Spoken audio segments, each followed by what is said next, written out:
किसी मरते हुए को जीवन दान दीजिए। यही सच्ची देशभक्ति और यही सच्चा राष्ट्र प्रेम है। ना सरकार मेरी है, ना रब मेरा है, ना सरकार मेरी है, ना रब मेरा है, और ना ही ये बड़ा सा नाम मेरा है। बस इतनी सी बात का गुरूर है मुझे कि मैं भारत की हूं और ये भारत मेरा है और ये भारत मेरा है। परंतु एक वैचारिक बीमारी हमारे समाज में मुझे नजर आती है। कहा जाता है हम दुनिया के सबसे बड़े लोकतंत्र हैं, जहां हिंदू पैदा होते हैं, मुस्लिम, सिख और ईसाई भी पैदा होते हैं, लेकिन बदकिस्मती है अब इंसान पैदा नहीं होते। और मेरे विचारों में ना हिंदू की जरूरत है, ना मुसलमान की जरूरत है। राष्ट्र निर्माण के लिए केवल अच्छे इंसान की जरूरत है, केवल अच्छे इंसान की जरूरत है। जरा सोच कर देखिए, ये पेड़ पौधे और शाखाएं भी परेशान हो जाएं अगर परिंदे भी हिंदू और मुसलमान हो जाएं। एक शैक्षणिक बीमारी भी हमारे समाज में मुझे नजर आती है, और बड़े ही आश्चर्य की बात है, जिस देश ने पूरी दुनिया को तक्षशिला और नालंदा देकर के विश्वविद्यालय शिक्षा की बुनियाद रखी, आज विश्व के 100 सर्वश्रेष्ठ विश्वविद्यालयों में हमारा एक भी विश्वविद्यालय खड़ा नहीं हो पाता। जहां एक और हमारे पास IIT, IIM और NIT जैसे शिक्षण संस्थान हैं, तो वहीं दूसरी ओर इस देश के गरीबों को बेरोजगारी की जमात में खड़ा करने के लिए उनके हाथ में सर्व शिक्षा अभियान का झुंझुना पकड़ा दिया जाता है। और मैं बता दूं, इस शैक्षणिक बीमारी का केवल एक कारण वो ये कि हमारे देश की शिक्षा नीति केवल 2 तरह के लोगों के लिए बनती है। पहले वो जो विद्वान हैं और दूसरे वो जो धनवान हैं।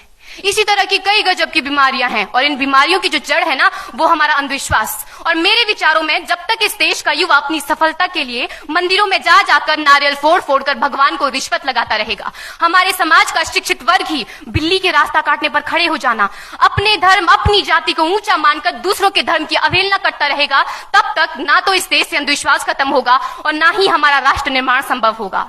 हमारी संस्कृति, हमारी सभ्यता को दुनिया ने शीश नवाया है, तो क्यों आस्था के नाम पर हमने अंधविश्वास फैलाया है?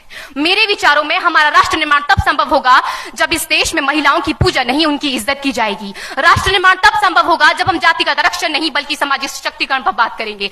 राष्ट्र निर्माण तब संभव होगा जब स्वच्छता अभियान में केवल सरकार नहीं बल्कि सड़क पर चलने वाला हर एक नागरिक हाथ बंटाएगा, स्वच्छ भारत स्वस्थ भारत को दिल से अपनाएगा। असल मायने में हमारा राष्ट्र निर्माण तब संभव होगा जब एक गरीब बच्चा मध्याह्न भोजन के नहीं बल्कि ज्ञान अर्जन के लिए सरकारी स्कूल की चौखट पर कदम रखेगा।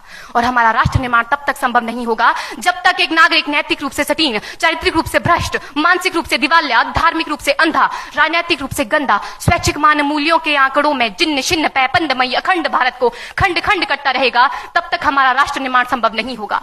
बड़ी बड़ी बातें नहीं, छोटी छोटी कोशिशें करनी होगी, क्योंकि ठोकर हमें पहाड़ से नहीं पत्थरों से लगा करती है। I being an Indian, I being a student, I being a symbol daughter of this motherland feel proud to be an Indian।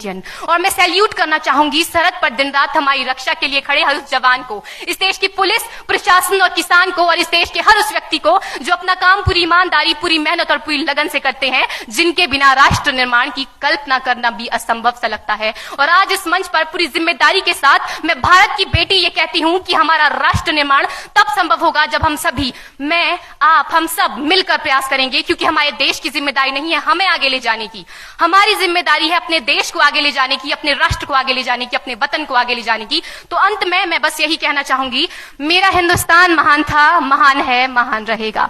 मेरा हिंदुस्तान महान था, महान है, महान रहेगा। होगा हौसला सबके दिलों में बुलंद तो एक दिन पाकिस्तान भी जय हिंद कहेगा। पाकिस्तान ही क्यों, सारा जहान जय हिंद कहेगा, क्योंकि सारे जहां से अच्छा हिंदुस्तान हमारा, सारे जहां से अच्छा हिंदुस्तान हमारा, हम बुलबुलें हैं इसकी, ये गुलिस्तान हमारा, ये गुलिस्तान हमारा। जय हिंद, वंदे मातरम।